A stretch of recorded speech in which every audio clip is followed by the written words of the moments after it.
Hey guys, in this video I will show you how to turn off stolen device protection to reset Face ID.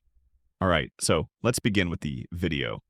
If you're trying to reset Face ID and you notice that the reset option is grayed out like this, it usually means that stolen device protection is currently enabled on your iPhone.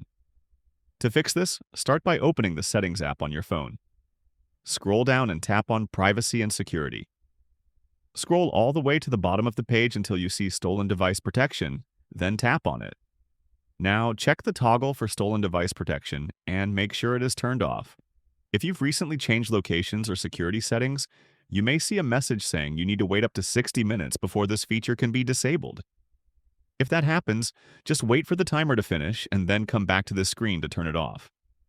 Once stolen device protection is fully disabled, you should now see that the Reset Face ID option is available and no longer grayed out. And that's it. So that's basically how you can turn off stolen device protection. To reset Face ID, so that's all for this video. See you in the next one. Thanks.